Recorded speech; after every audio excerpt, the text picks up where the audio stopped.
देखो क्या करना है, ठीक है। यहाँ पे दो तरीके के बच्चे आते हैं।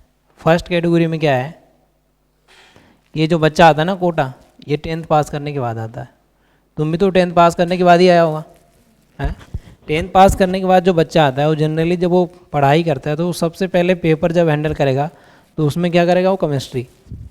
ऐसे ही करते हैं ना पेपर हैंडल।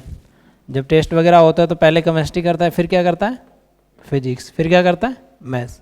ये वो बच्चे हैं जो 10th पास करने के बाद कोटा आते हैं। मतलब जब वो 10th पास कर लेते हैं तब उनको पता चलता है कि मुझे जेई करना है।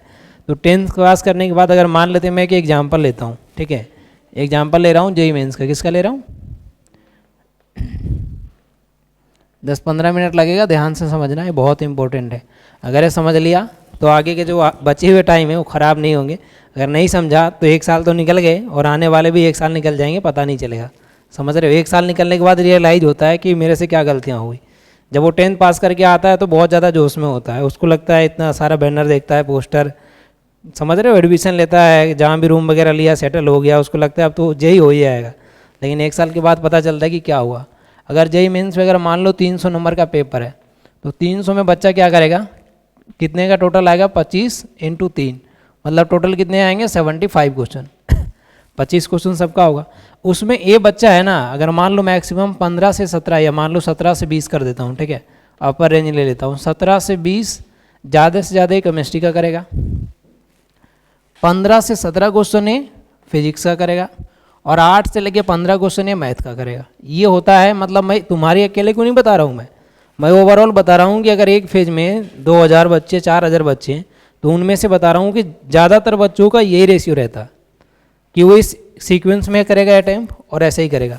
अगर मान लो 15-15, 30, 10, 40, मतलब इसके 40 क्वेश्चन भी सही जा रहे हैं तो इसका मिनिमम नंबर 100 होता है, और मैक्सिमम अगर मान लेते हैं कि इसके 160-180 के आसपास मैक्सिमम, कम से कम 100 नंबर आना चाहिए। और ज़्यादा से ज़्यादा ये बच्चा कितना ला पाता है, 180 आउट ऑफ 300। दूसरा कैटेगरी का जो बच्चा होता है, ये बच्चा कोटा बहुत पहले आ चुका होता है, मतलब ये सबसे पहले मैथ्स करता है, क्या करता है, उसके बाद क्या करेगा ये फिजिक्स, उसके बाद क्या करेगा ये केमिस्ट्री। ये बच्चा कोटा 9th में आ जाता है। कब आता है, 9th में आता है, तो 9th में 11th करता है, 10th में 12th कर लेता है, फिर 11th में 11th करता है, और फिर से 12th में 12th करता है। एक तो ये कैटेगरी हो गया। या तो इनके कोई ब्रदर और सिस्टर यहाँ से पढ़ के नहीं बल्कि सेलेक्ट होके गए हों। क्या हो, पढ़ के जाने का मतलब है कि जैसे पढ़ के तो हर कोई जा रहा है, 100 बच्चे आ रहे हैं तो उसमें से 2 या 3 बच्चों का ही सिलेक्शन होना है, 97% लोग घुर के जाएंगे। तो 100 में से जो बच्चा सेलेक्ट होके जाएगा उसका कोटा के प्रति पॉइंट ऑफ व्यू अलग होगा। जो सेलेक्ट होके नहीं जाएगा वो कहेगा तुम बताओ, जो सेलेक्ट होके जाएगा वो कहेगा तुम जाओ। समझ रहे हो ना, डिपेंड करता है एक ही जगह के 2 लोगों का ओपिनियन अलग अलग है। जिसका सिलेक्शन हो गया वो कुछ और बताएगा, जिसका सिलेक्शन नहीं हुआ वो कुछ और बताएगा। और ज़्यादातर तुमको लोग ऐसे ही मिलेंगे जो तुमको गलत बताएंगे, क्योंकि सिलेक्शन लेने वाले लोग बहुत कम है, सफल लोग बहुत कम है। तो यहाँ पे क्या है, या तो उनके भाई बहन कोई भी या रिलेटिव मतलब यहाँ से सेलेक्ट होके गए हों, या तो उनके पेरेंट्स खुद ही इस फील्ड में हो, इंजीनियरिंग के फील्ड में या डॉक्टर के फील्ड में। तो ये 5% लोग हैं बस। ये टोटल कितने हैं, 5% है। यही 5% लोग हैं जिनको पता है कि रियल में स्ट्रेटजी क्या होता है, तैयारी करते कैसे हैं। बाकी 95% लोग जैसे झोला उठा के आएंगे वैसे झोला उठा के जाएंगे, 2 साल निकाल लेंगे, मस्त रहेंगे, उससे ज़्यादा उनका कुछ भी नहीं होना है पहले से ही। समझ रहे हो, इसमें ये बच्चा आराम से 20+ क्वेश्चन इसका मैथ्स का करता है आराम से। जैसे केमिस्ट्री है तो केमिस्ट्री, फिजिक्स में भी ये 17 से 20 क्वेश्चन करेगा, और एक केमिस्ट्री है तो केमिस्ट्री में भी आराम से ये 17 से 20 क्वेश्चन कर लेता है। इस बच्चे का जो रेशियो है बहुत अच्छा रहता है। कम से कम तो इसके मान लो 15-15, 30, 45 या 50 के आसपास, मतलब कम से कम इसके 200 से लेके 280 का रेंज होता है। जब ये पेपर अटैम्प्ट करता है तब कम से कम 200 नंबर आते हैं इसके, और मैक्सिमम 280 हो सकता है, 300 भी टच कर जाए। तो ये 5% लोग हैं, समझ रहे हो। तो पहले तो ये पता तुमको करना पड़ेगा कि कोटा में 2 तरीके के बच्चे रहते हैं, फर्स्ट कैटेगरी ये है, सेकंड कैटेगरी ये है। समझ में आएगा। ऐसा होता होगा ना जब तुम वहाँ पे, तुम्हारे बैच में कितने बच्चे हैं, जब तुम्हारे बैच में 200 बच्चे हैं तो 200 बच्चों में से, ये तो समझ में आ गया 2 चीज़ें, ठीक है। तीसरा बताता हूँ तुमको।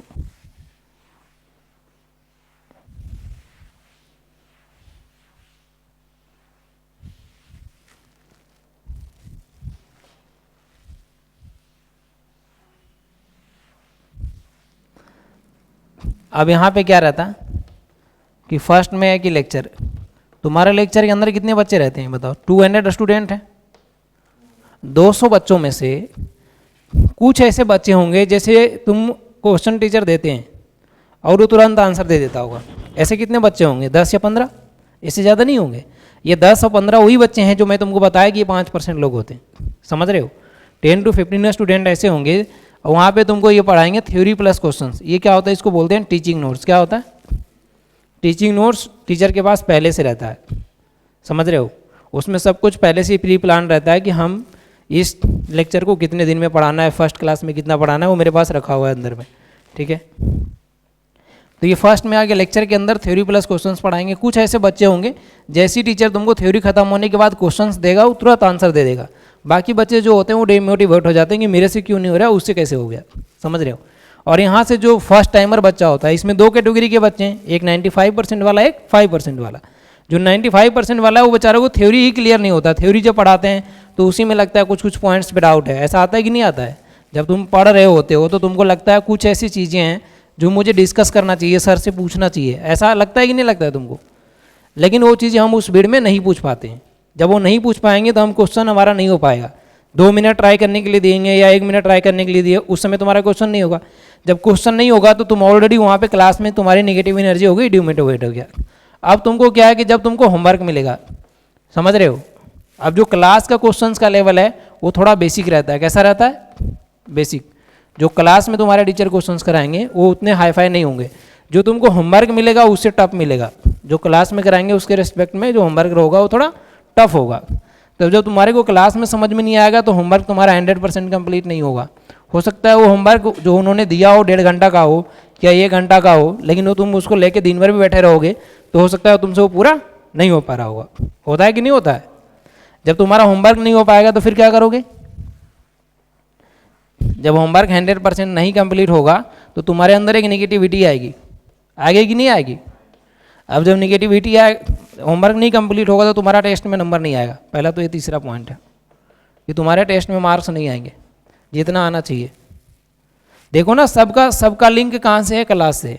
जब क्लास में चीज़ें थोड़ी रह गई, 100% क्लियर नहीं हुआ, तो तुम्हारे पास होमवर्क अगर मान लो इन्होंने 1.5 घंटा का होमवर्क दिया तो 1.5 घंटा में क्लियर नहीं हो पा रहा है, 2 घंटा में भी नहीं हो रहा है, दिन भर बैठे हैं तो पर भी नहीं हो रहा है। जब होमवर्क नहीं हो रहा तो टेस्ट में नंबर नहीं आएगा, और टेस्ट में नंबर नहीं आएगा तो बच्चों के अंदर एक नेगेटिविटी आएगी। अब ये जब तुम शुरुआत में आते हो तब ये कम होता है। जब तुम शुरुआत में कोटा एंटर करते हो तब ये चीज़ें कम होती है, क्योंकि शुरुआत में क्या पढ़ाते हैं? फंडामेंटल। जैसे मैं बताऊँ, यहाँ पे आ गया टाइप 1। टाइप 1 में क्या है? जब तुम शुरुआत में इंटर करते हो तो तुम्हारा चलता है सेट, उसके बाद चलता है फंडामेंटल, उसके बाद तुम्हारे पास चलता है क्वाड्रेटिक इक्वेशन, यहाँ पे चलता है सीक्वेंस एंड सीरीज, यही सब पढ़ाते हैं ना। तब ये चीज़ें तुम्हारे पास क्या ना, पहला चैप्टर आ गया। जब फर्स्ट चैप्टर पढ़ाए, सेकंड चैप्टर पढ़ाए, थर्ड और फोर्थ, यहाँ तक तो बच्चा किसी भी तरीके से सर्वाइव कर लेता है, समझ रहे हो? ये चैप्टर बेसिक है। लेकिन जैसे ही बच्चा टाइप 2 में इंटर करता है, टाइप 2 बोले तो कौन सा है? यहाँ पे आ गया कंपाउंड एंगल, सीए का मतलब हो गया compound angle, trigonometric equation, solution of triangle और स्ट्रेट लाइन। जब ये सब चैप्टर आता है तो बच्चा यहाँ से लगता है उसको मेरी बस की बात तो नहीं है। यहाँ पे जो फीलिंग आ रही थी फर्स्ट कैटेगरी में, शुरुआत के 3 महीने से 4 महीने तक तुम्हारा यही चलेगा, समझ रहे हो? फिर बीच में तुम्हारा 3 महीना है, मान लो 2.5 से 3 महीना तुम्हारा ये चलने वाला है। और आखिरी के तीसरा जो टाइप है जो अभी चल रहा होगा तुम्हारा, ठीक है, यहाँ पे क्या चलता है? Circle, parabola, ellipse, hyperbola, PNC और बीटी, यही होता है ना। तो यहाँ तक आते आते बच्चा क्या होता है, बिल्कुल उसको लगता है कि मतलब जो सोच के आया था ना वो सारे सपने बिखरने लग जाते हैं। उसको लगता है मेरा 11 तो पूरा रह गया, अब मैं कैसे कर पाऊँगा, 11 बर्बाद हो गया, मेरे को तो 11 में समझ में ही नहीं आ रहा है। उसको सब कुछ समझ रहे हो ना। जब वो कोटा आता है ना तो उसकी जो सपने होते हैं साथ में आसमान पे होते हैं। मतलब जैसे अगर मैं बताऊं, जब वो कोटा इंटर किया था ना तो ये गाड़ी का पहिया है, उस समय बिल्कुल एकदम पहिया समझ रहे हो, एकदम मजबूत था, पूरा हवा सब भरा हुआ था, एकदम बढ़िया मस्त। अब जैसे ये आया था अप्रैल में, और ये दिसंबर आते आते क्या होता है पता है? ये पंचर हो जाता है एकदम। इसमें सब जगह से पूरा एक है ना बिल्कुल पंचर कर लेता है अपने आप। और फिर से बच्चा क्या करता है कि पूरी 11th खत्म होते हो तो उसको ये समझ में आ जाता है कि मेरा तो बैंड बज चुका है। अब ये सोचता है कि 11th तो बर्बाद हो ही गए, अब ऐसा करते हैं कि बढ़िया से एकदम भगवान का शुक्रगुजार करेंगे, बढ़िया से 12th में तैयारी करेंगे, 11th का बैकलॉग भी कंप्लीट करेंगे और 12th में ऐसा कोई भी गलती नहीं करेंगे जो 11th में हमने किया है। बेटा इतना समझ लो 11th ट्रेलर था, पिक्चर तो अभी बाकी है। 11th में जो कुछ भी तुमने पढ़ा है ना उससे बाप आने वाला है 12th में, समझ रहे हो। 11th की तो ये हकीकत है, जो 12th में आएगा वो इसका भी भयंकर है, जो तुम सोच भी नहीं सकते हो। 11th में तो शुरुआत में यहाँ तक तो सही चल रहा होगा, फर्स्ट कैटेगरी तक तो सही चलता है, लेकिन 12th में है ना फर्स्ट कैटेगरी में निपट जाओगे। वहाँ पर भी ऐसी 3 लाइनें बनेगी और यहाँ पे तुमको शुरुआत में क्या पढ़ाएंगे, ये स्लो पढ़ाएंगे, यहाँ पे तुमको फास्ट पढ़ाएंगे और यहाँ तक आते आते तुमको बिल्कुल ही वेरी फास्ट कर देंगे।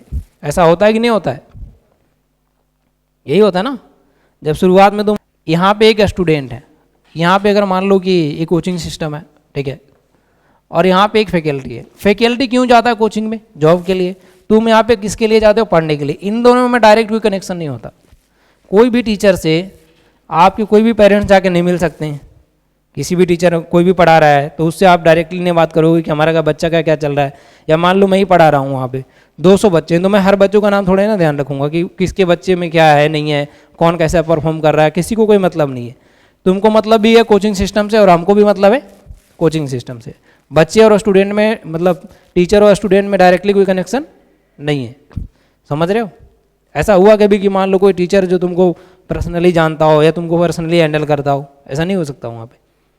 तो ये वहाँ पे कम्युनिकेशन गैप है बच्चे और टीचर के बीच में, इसलिए बच्चा क्या ना मतलब डिस्टेंस बना के रखता है।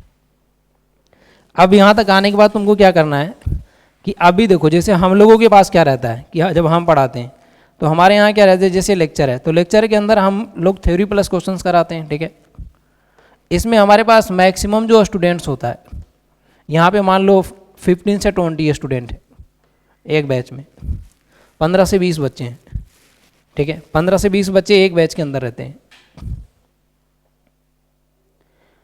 अब इसमें मान लो कि इनमें भी अगर मान लो कोई बच्चा कमज़ोर हो सकता है कि सबका माइंडसेट एक जैसा नहीं है, तो हम उसके अकॉर्डिंग पढ़ाते हैं जो सबसे आखिरी बच्चा होता है। कि अगर मान लो इनमें भी अगर कोई सबसे वीक बच्चा है तो मेरा टारगेट ये होता है कि जो सबसे आखिरी बच्चा है अगर उसको समझ में आ गया, इसका मतलब है कि पूरे बैच को समझ में आ गया। हमको वहाँ पे जब वही बच्चे पढ़ाते हैं तो 200 में से टॉप 10 या 10-15 बच्चे के हिसाब से पढ़ाते हैं। हम लोग जब पढ़ाते हैं तो हमको जो सबसे आखिरी बच्चा होता है उसके अकॉर्डिंग पढ़ाते हैं कि जो इनमें से भी जो सबसे लोअर है अगर मैं उसको समझा दिया तो इसका मतलब पूरा बैच समझ गया। तो जब अगर क्लास में और बच्चा यहाँ पे कोई भी डाउट है तो क्लास में 1 to 1 तुम पूछ सकते हो। मतलब ऐसी कोई हेजिटेशन, बाउंडेशन या रिस्ट्रिक्शन नहीं है कि हम पूछेंगे तो सर कुछ बोलेंगे या मारेंगे, ऐसा कुछ नहीं है। मतलब बच्चा ओपनली होके एज ए फ्रेंडली व्यवहार रहता है। दूसरा है कि जो हम क्लास में कराते हैं तो जो क्वेश्चन लेवल का यहाँ पे जो क्वेश्चन होता है वो जैसे तुम्हारा सीट में S1 वगैरह होता है, S2 वगैरह होता है, इस लेवल का क्वेश्चन हम क्लास में डिस्कस करते हैं।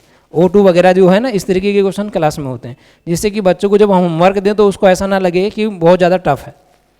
तो पहला तो क्लास का ही है। सेकेंड में जब हम होमवर्क देते हैं तो होमवर्क में 2 चीज़ें रहता है। पहले तो हम यहाँ पे सिंगेज कराते हैं, यहाँ पे सिंगेज रहता है और प्लस सीट रहता है। जो जिस कोचिंग में पढ़ रहा है वो अपनी कोचिंग का सीट करे, हमको उससे कोई दिक्कत नहीं है। अगर कोई बच्चा जहाँ भी पढ़ रहा है तो इसमें पहले सिंगेज से होमवर्क देंगे, उसके बाद हम उसको सीट से होमवर्क देंगे, समझ रहे हो। अगर मान लो आज हमने कोई टॉपिक्स पढ़ाया, साइन A + B पढ़ाया तुमको, तो साइन A + B और sign A - B cos A + B cos A - B अगर मान लो हमने ये पढ़ाया तो इस 4 फार्मूले पे अगर हमने पहले इसको क्लास में तुमको प्रूफ करके दिखाया, डिराइव करके दिखाया सब कुछ कि ये कैसे हुआ, उसके बाद हमने जब इसको क्लास में क्वेश्चंस कराया, थ्योरी प्लस क्वेश्चंस दोनों कराया, तो इसी पे तुमको क्या करना है ना 45 मिनट जाके सिंगेज करना है। क्या करना है? सिंगेज। तो उसमें 10 से 15 क्वेश्चन जाके सिंगेज से करना है और वही वापस से 45 मिनट तुमको सीट करना है, मतलब मॉड्यूल करना है। तो आराम से 10 से 15 क्वेश्चन तुम अपना मॉड्यूल का करोगे। तो इसमें क्या सिस्टमेटिक हो गया, समझ रहे हो। सिस्टमेटिक पहले हमने क्लास में कराया, फिर तुमने सिंगेज से किया, फिर तुमने जाके सीट किया, तो तुम्हारा क्या आराम से क्वेश्चन बनेगा, समझ रहे हो। सिस्टमेटिक हो गया ना। पहले हमने क्या क्लास में कराया क्वेश्चंस, फिर तुमने सिंगेज से करा, फिर तुमने जाके सीट से करा, तो तुम्हारे पास क्या होगा, एकदम कॉन्सेप्ट क्लियर हो जाएगा। एक ही सेम कॉन्सेप्ट 3 बार टकराएगा। क्लास में भी मैंने उसी पे क्वेश्चंस कराया, सिंगेज में जाके भी तुमने उसी पे कराया और सीट में भी जाके तुमने सेम कंसेप्ट पे कराया, तो तुम्हारे कोई कंसेप्ट वीक नहीं रहेगा।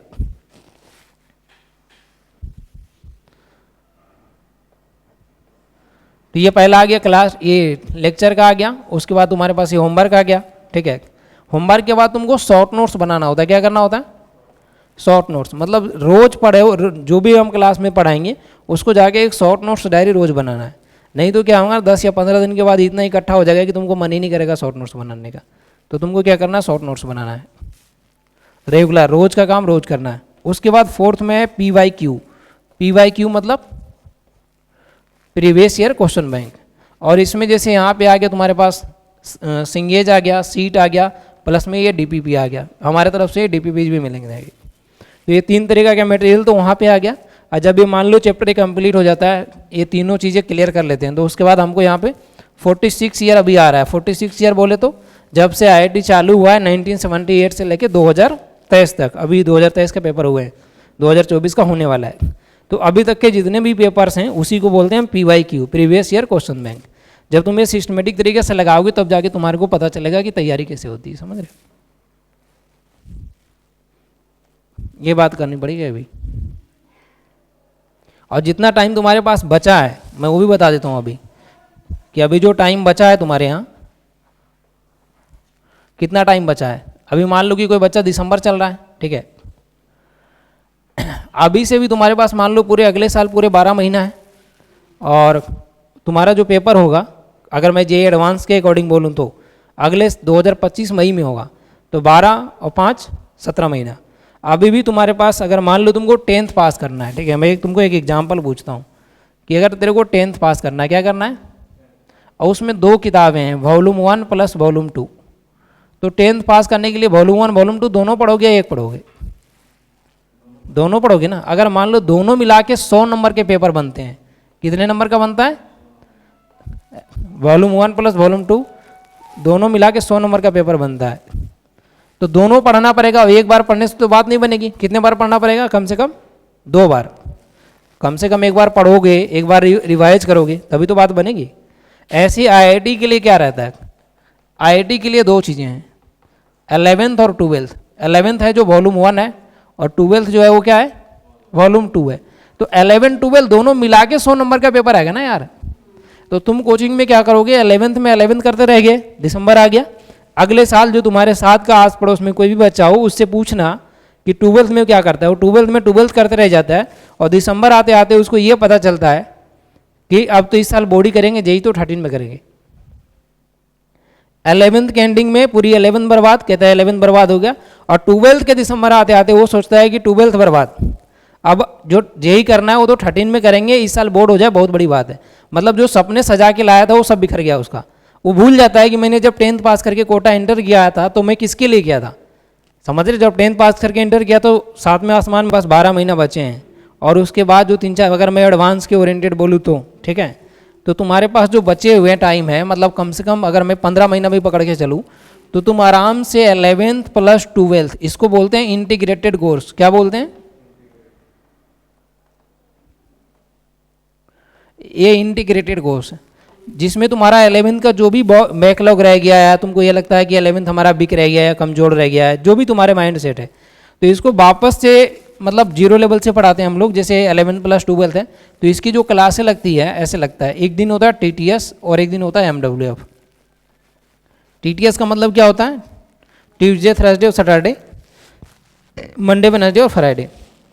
तो ये एक वीक में 3 दिन हम इसमें 12th पढ़ाते हैं, और एक वीक में 3 दिन हम 11th पढ़ाते हैं। क्या पढ़ाते हैं? इससे क्या होता है कि अगर मान लो कोई 11th का तुम्हारा टॉपिक वीक रह गया, तो आज मैंने 11th पढ़ाया तो कल इसका हाथों हाथ 12th में यूज हो जाएगा, समझ रहे हो? तो तुमको ये भी नहीं रहेगा कि सर मेरा 11th वीक है, मैं 12th पढ़ रहा हूँ, या मेरा 12th पढ़ रहा हूँ तो 11th छूट रहा है। ऐसा तुमको कोई माइंड में कन्फ्यूजन चलेगा ही नहीं। जो भी 11th का अगर दिक्कत है, वो तुम आज पढ़ रहे हो, कल उसका यूज में आ रहा है, तो कोई दिक्कत नहीं रहेगा, समझ रहे हो? और ये 11th प्लस 12 दोनों इंटीग्रेटेड कोर्स तुम्हारे पास, जो अभी JEE का PYQ है ना यहाँ पे, उस PYQ में तुमको 25 से 26 चैप्टर हैं, 25 to 26 यूनिट्स हैं, समझ रहे हो? PYQ में तो वो पूरी जब तुम 11 12 दोनों करोगे, समझ रहे हो, 11 12 दोनों का मिला के तुमको 8 से 9 महीना में एक राउंड ये हो जाएगा आराम से। कहोगे सर इतना जल्दी कैसे हो जाएगा? इतना जल्दी इसलिए होगा क्योंकि यहाँ पे स्ट्रेंथ कम है, यहाँ पे टाइम का लॉसेज नहीं होता, क्योंकि एक बैच, बड़े बैच को पढ़ाना और छोटे बैच को पढ़ाने में बहुत फ़र्क होता है, क्योंकि वहाँ पे 200 बच्चे के अकॉर्डिंग क्लास चलती है और यहाँ पे 10 to 15 स्टूडेंट के अकॉर्डिंग क्लास चलता है, समझ रहे हो। तो दोनों में बहुत ज़्यादा फ़र्क रहता है। यहाँ पे क्लासेस रेगुलर चलेगी, वहाँ पे क्या होगा, कभी मैथ्स रेगुलर है, कभी फिजिक्स रेगुलर है, कभी केमिस्ट्री, वहाँ पे चीज़ें शिफ्ट होते रहती है। ऐसा नहीं होता ना कि एकदम शुरू से लेके कंटिन्यू मैथ्स ही रेगुलर चल रहा है। कोचिंग में तुम्हारा होता होगा ना शेड्यूल चेंज, कभी मान लो कि फिजिक्स रेगुलर आ गया, कभी मैथ्स रेगुलर आ गया। तो 8 से 9 महीने के अंदर अंदर तुम आराम से एक राउंड कर सकते हो इसको। अगर मान लो हमने एक महीने में 3 यूनिट भी सीखा तो 9 महीने में कितना आ जाएगा, 27 यूनिट हो जाएगा ना भाई। अगर हमने एक महीने में 3 चैप्टर ही सीखे तो 9 महीने के अंदर अंदर 27 हो जाएगा। अभी भी तुम्हारे पास कितना बचे हैं, 16 महीना बचे हैं। तो फर्स्ट राउंड के बाद भी तुम्हारे पास सेकेंड राउंड के लिए टाइम बच जाएगा, समझा क्या। तो सेकेंड राउंड भी अगर तुम आराम से क्लास में बैठ के पढ़ना चाहोगे तो हमारे पास कोई दिक्कत नहीं है, तुम दोबारा भी बैठ के पढ़ लोगे। और हमारे पास जो भी रिसेंट में बच्चे चल रहे हैं उनको, जो पिछले साल तुम्हारे जैसे बच्चे ज्वाइन किए थे, उनका सेकेंड राउंड भी हमारे पास कंप्लीट होने वाला है, समझ रहे हो। ये तुम्हारा अभी से अगर कंटिन्यू करोगे तो अगले साल सितंबर अक्टूबर आते आते हो जाएगा। फिर उसके बाद अक्टूबर से लेके तुम्हारे पास जो सेकेंड मेंस होगा अप्रैल में होगा। और अगर मैं जेईई एडवांस की बात करूं, जब तुम एक बार अच्छी तरीके से पढ़ लोगे तो तुम्हारे पास 6-7 महीने का रिवीजन का टाइम बच ही रहा है। और अगर तुम आराम से क्लास अटेंड करोगे तो दोबारा तुम्हारा क्लास चलेगा, समझ रहे हो। एक राउंड कंप्लीट होने के बाद 11-12 दोनों एक राउंड कंप्लीट होने के बाद सेकेंड राउंड चल रहा होगा, तब तुम्हारा पेपर आएगा। तो अभी भी जो तुम्हारा टाइम बचा हुआ है उस टाइम को तुम किस तरीके से यूज करते हो तुम्हारे ऊपर डिपेंड करता है, समझ रहे हो। कोचिंग में तो क्या है, 12th में 12th ही पढ़ाएंगे। कोचिंग वाले क्या करेंगे, अभी तुमको अभी एडमिशन हो गया होगा या होने वाला होगा, उसके बाद वो एक चैप्टर पढ़ा देंगे फंक्शन का, फिर उसके बाद छुट्टी दे देंगे। फिर वो अप्रैल में आएगा, फिर अप्रैल में भी तुमको क्या पढ़ाएंगे, वो वैसे ही मतलब स्लो चलेगा शुरुआत में। फिर जाके वो मई जून में स्पीड पकड़ेंगे, और फिर मई जून में स्पीड पकड़ेंगे और तुरंत 3-4 महीना में स्पीड में पढ़ा के लास्ट कर देंगे तुरंत, फिर दिसंबर में फ्री, समझ रहे हो। तो मेन चीज़ है कि एक पूरा प्लान बना के बचे हुए टाइम को तरीके से करोगे तब जाके बात बनेगी, अगर तरीके से नहीं करोगे तो बात नहीं बनेगी।